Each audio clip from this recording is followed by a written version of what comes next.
What's up guys, Captain Coin Collector here, and today we're going to talk about the penny.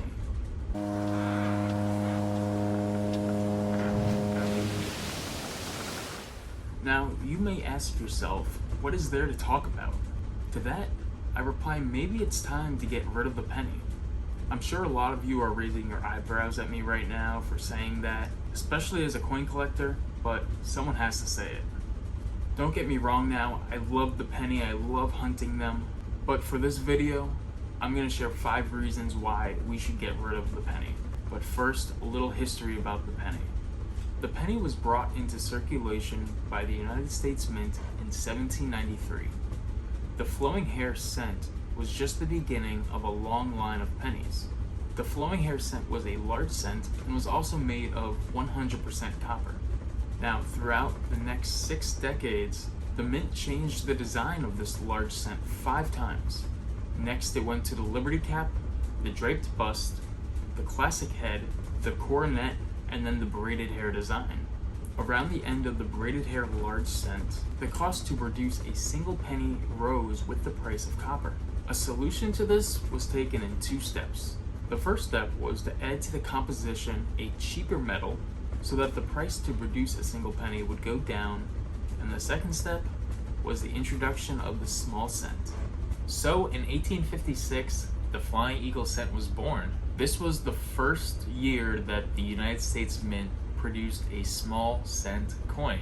The Flying Eagle cent was almost 10 millimeters smaller in diameter and also weighed 6 grams less than its predecessor.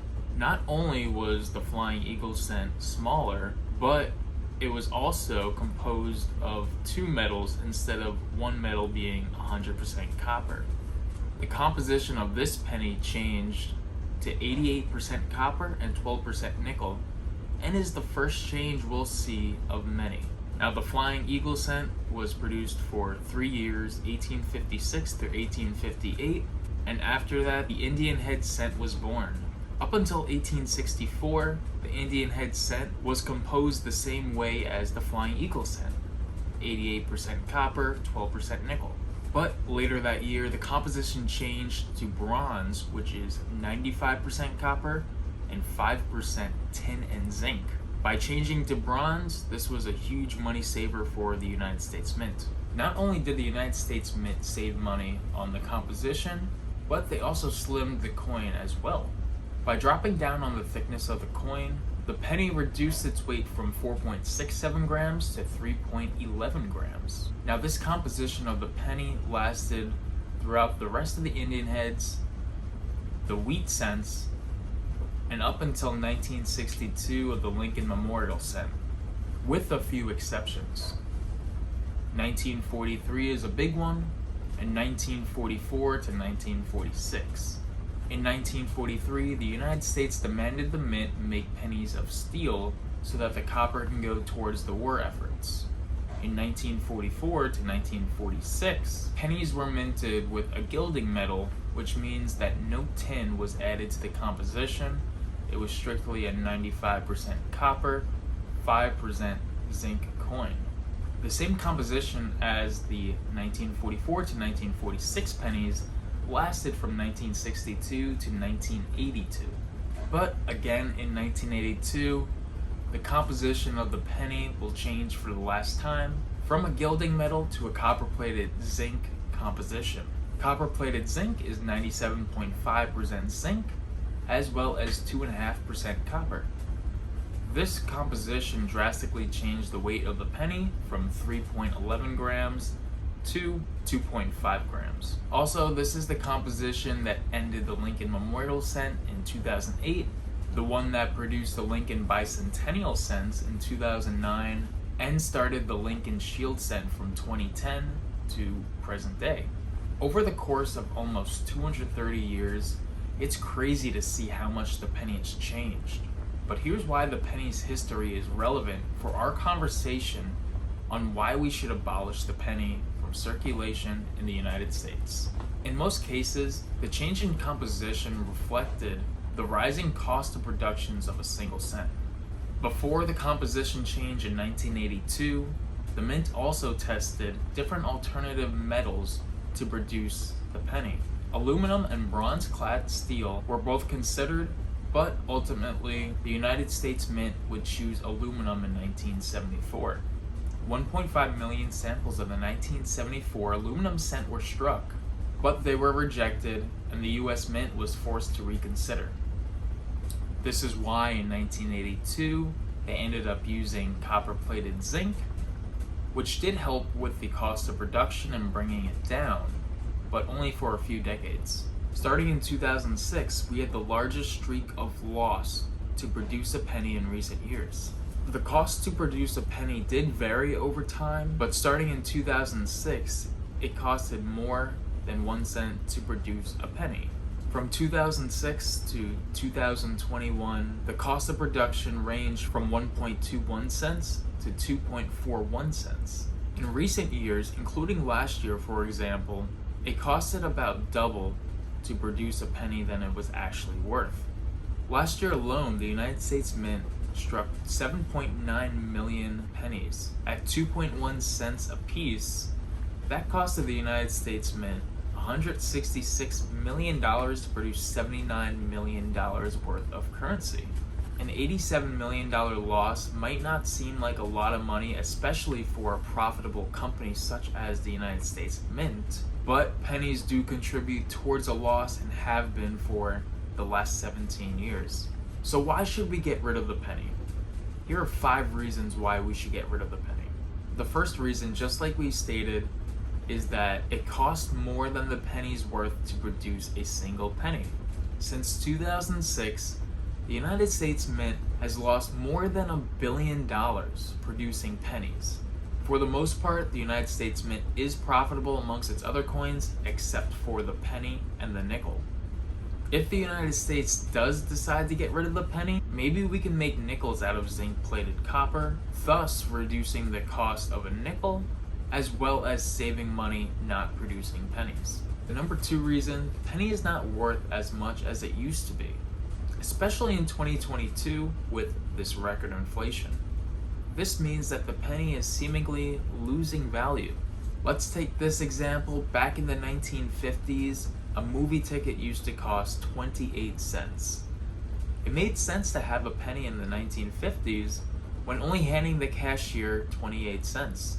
Though the penny only inflated 12 cents since 1950, movie tickets are around $11 now. It makes more sense for a family to pay with a credit card rather than carrying a whole box of pennies to pay the cashier. This brings us to reason 3 of why we should get rid of the penny.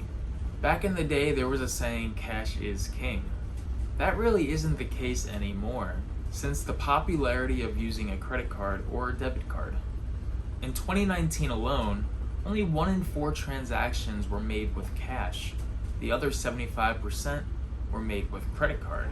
Just 2 years later, in 2021, that number would decrease to 17.9% of all transactions using cash. A big part of this drop includes the shift of shopping in stores versus shopping online. A 4th reason to get rid of the penny is because they're a waste of time. Though most of us use a card payment of some sort, like we said earlier, 17.9% of us still use cash. Often, when we go to the grocery store, the total does not end in the denomination of 0 or 5. To pay the exact amount, it often requires us to count out a bunch of pennies or receive a bunch of pennies back, ultimately weighing down our pockets. Any one of us could have a pound of pennies in our pocket and still not be able to afford a soda at the vending machine. This may not seem like a big deal about wasting time with the penny, but if you hear the math, maybe you'll agree. In 2019, a Federal Reserve study that the average consumer still makes about 11 cash transactions a month. According to the Bureau of Labor Statistics, there are 343 million consumers in the United States today. If you multiply all these variables together, it comes out to roughly wasting 25 million hours per year, all over a coin that's worth a cent. That's a lot of time. A last reason that's worth mentioning, lastly, it's worth mentioning that Americans do not want to lose the penny because of their emotional attachment to it. Some people are reminded of filling up their piggy banks when they're kids, turning those pennies into dollars. Others like the face that it represents, the president on the obverse of the penny, President Lincoln. In 1909, the Lincoln Memorial Cent replaced the Indian head cent by President Theodore Roosevelt to commemorate Abraham Lincoln. Others, though, have the opinion, if it ain't broke, don't fix it. But anyways, these are just the 5 reasons I've come up with of why we should get rid of the penny. This process simply can't happen overnight. So to my fellow coin collectors and coin roll hunters, you have plenty of time to add to your collections. If we did end up getting rid of the penny, first it would have to go to Congress, and then Congress would have to tell the United States Mint to cease production. Even then, the penny will still be in use and be circulated for the next few decades. Let's look at Canada. In 2013, they got rid of the penny. Vendors and retailers were no longer required to give pennies out as change. Instead, they rounded up to the nearest 5 or 0 denomination. Pennies were still able to be used as they were considered legal tender, and still are. But non-cash transactions such as debit card and credit card, they are expected to pay to the exact cent, because it's all digital. It's been almost 10 years since Canada has decided to get rid of the penny, and in doing so, the government saved hundreds of millions of dollars in production costs. To make matters better, it seems like life is still going on. So what do you think? Should the United States get rid of the penny? Comment down below, I really want to hear what you guys have to say. Please consider hitting that subscribe button, as well as liking the video to help grow the channel. I post videos every Sunday, so stay tuned for the next one, and I will see you guys later. Happy hunting.